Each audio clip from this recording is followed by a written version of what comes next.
I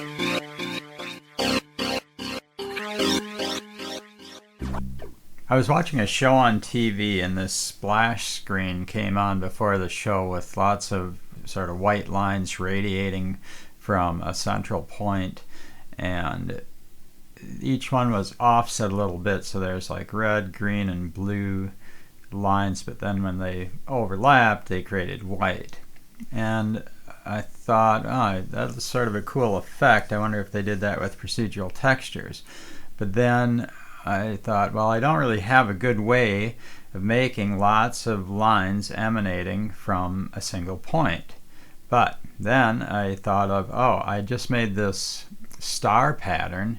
If I set the difference between the two polygons that make the star close to 0, it will turn into lines, and I can add, and if I make the sides of the polygon or the star very large, I can have lots of these points emanating from a single point. And so I tried it, and after messing around with it for a while, I finally got it to work. I just want to make one caution. When I first put this on my screen, I looked at it and I thought, oh, that's the sort of thing that might trigger migraine for me.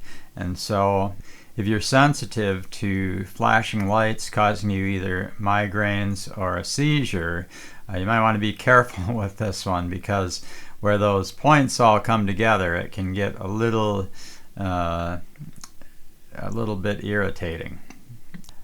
I'm not going to go over all of the math and the background details in this video because I covered those previously in my polygon and star videos. So if you want some more background information, please watch those videos.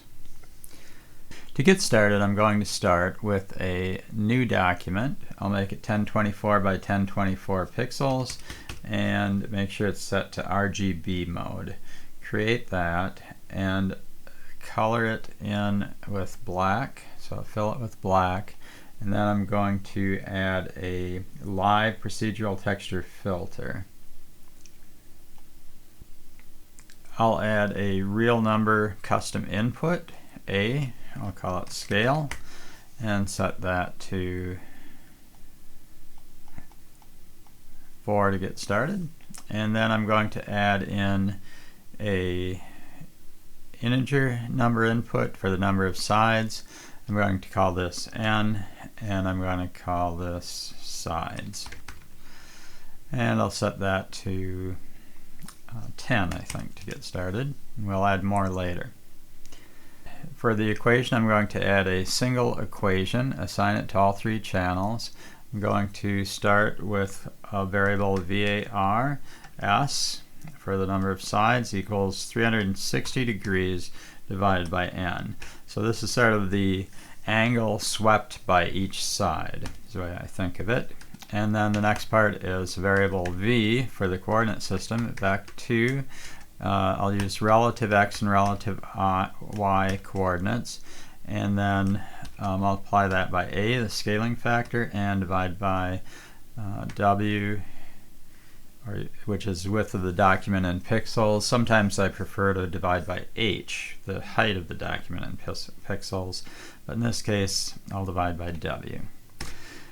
Now I need to get the angle, so it's from this, and so to get the angle from those coordinates, I will choose var. Theta is going to be my angle, which is a tangent 2, the arctangent 2 function, v dot y and v dot x. And so that's the 2 input arctangent, and now I'm going to add an offset of phi to this so that I'll be able to rotate it. So I need to add my angle down here. I'll call it ph for phi, and I'm just going to label this as angle. To make the star, I'm going to add another variable, theta2, which is equal to just theta plus the sweep angle divided by 2. So this will be just offsetting the theta value by half of the sweep angle. And then I'm going to subtract those two shapes from each other, which will give me the star shape instead of the polygon shape. Okay, now I need to transform this, and this is a little bit tricky, but watch my video on the polygon to understand the math behind this part. Now I'm going to create another variable, tp, for theta prime, and this will be the, this variable will have the same range of angle for each side of the polygon. So for example, for a square, it will always range from minus 45 to 45 degrees, no matter which side of the square you're on. And to do that, I use the floor function of 0.5 plus theta over s times s minus theta. And now I'm going to have another polygon, and so I need a TP2, so I'm just going to copy this one and paste it right here, and then I'll change, instead of theta, I'm going to use theta 2, like that.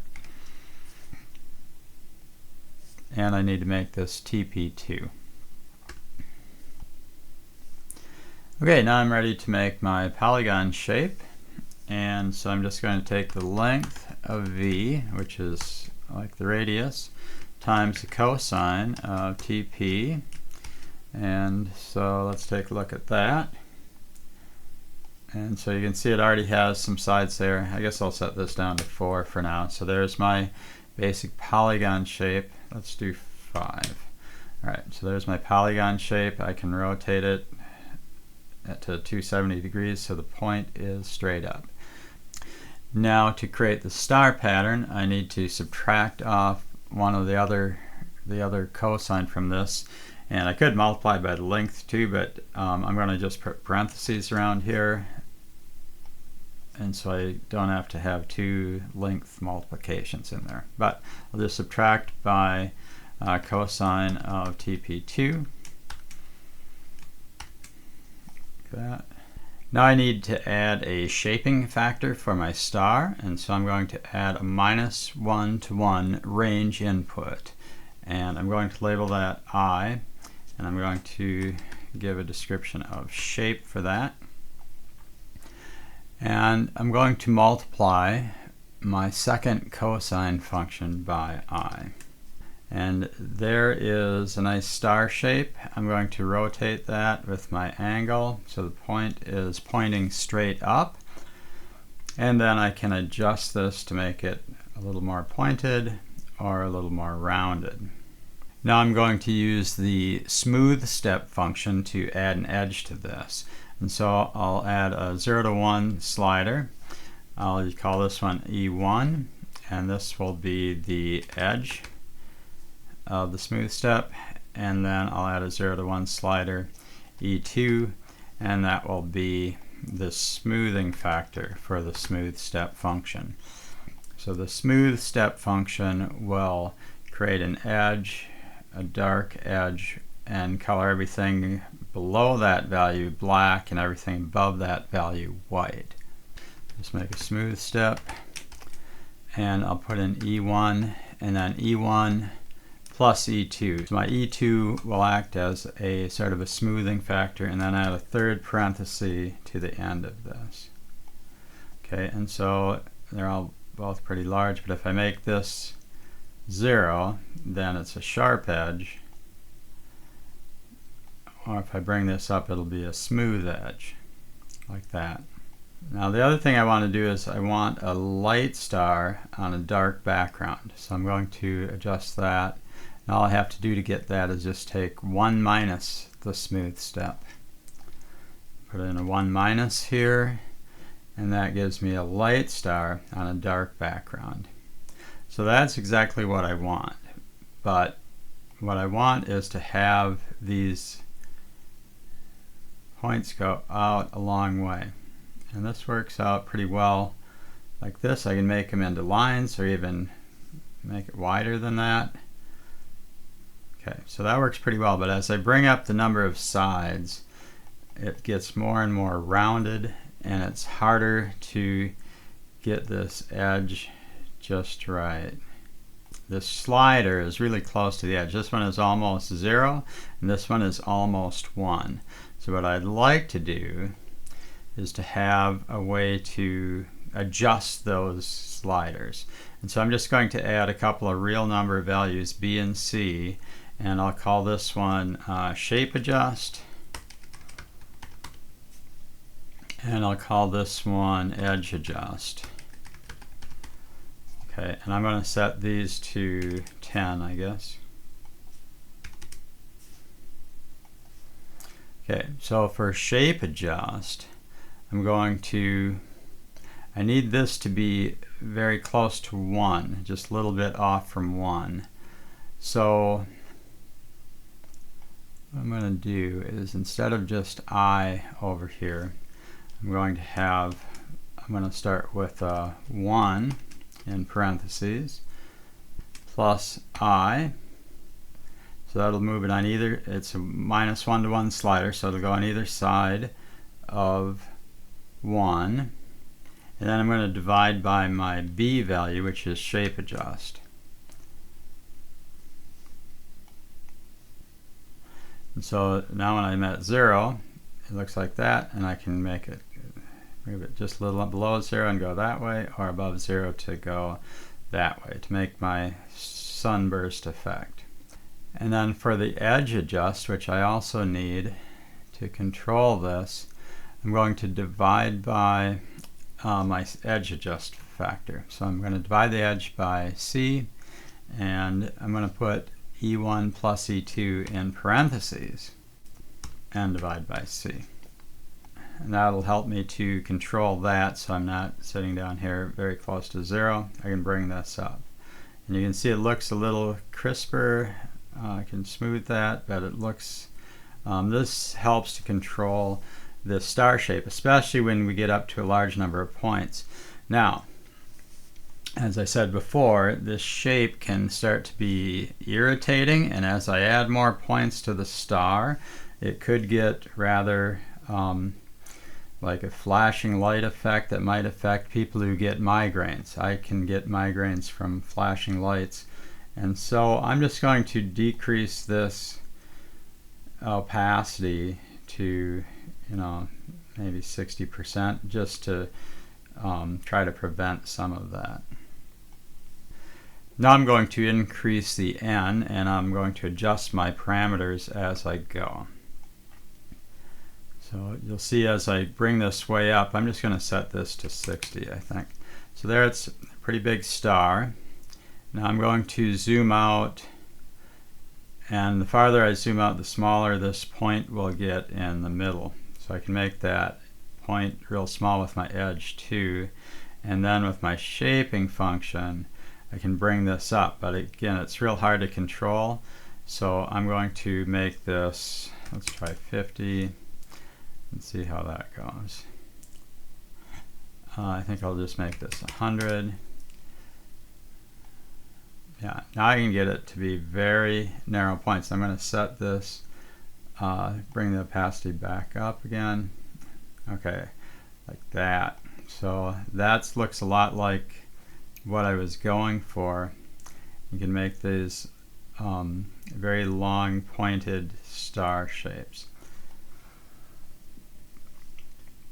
Okay, so that's the overall shape. Now I'm going to turn off 2 of the channels, and I'm going to take this and I'm going to add 2 new equations. Then I'm going to copy this and paste it in for the other 2 equations. And then I'm going to add another 0 to 1 slider. I'll call it D. This will be my delta. And I'm just going to set that up to 1 for now. And I'm going to add to the angle this delta value, plus D. And then to this one, I'm going to add plus 2 times D. Like that. And so it's shifting this over. Now actually, I think I might multiply this one by 2 times D and this one by 4 times D. That will give me a good, yeah, that looks like a good spread. So I have the different colors and they join together to form a single white value in the middle. So that's sort of the effect I was originally looking at. And I can make this angle real small, so it's just a little bit, and I can also control the size of this like that. So that's sort of my overall sunburst effect. Okay, now I'm going to add a gradient map on top of this. And I'm just going to choose a nice bright one. And I can drag that down so it's all one layer. And then I'm going to bring this shape up so it's more like this. And then I'll add my delta so they're offset about that far. And so I can get a shape like that. I'm going to bring the opacity down a little.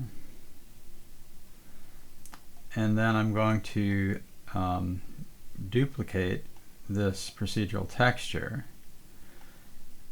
And I'm going to grab it and move it around. And then I can also choose one of these other factors like overlay or hard light and get more extreme effects. Or I can even go to multiply and get some pretty wild effects with this. Alright, I hope you can have some fun with this. If you come up with any patterns on your own, remember to drop them in the comments. And otherwise, let me know if you have any other comments or questions. And thanks for watching.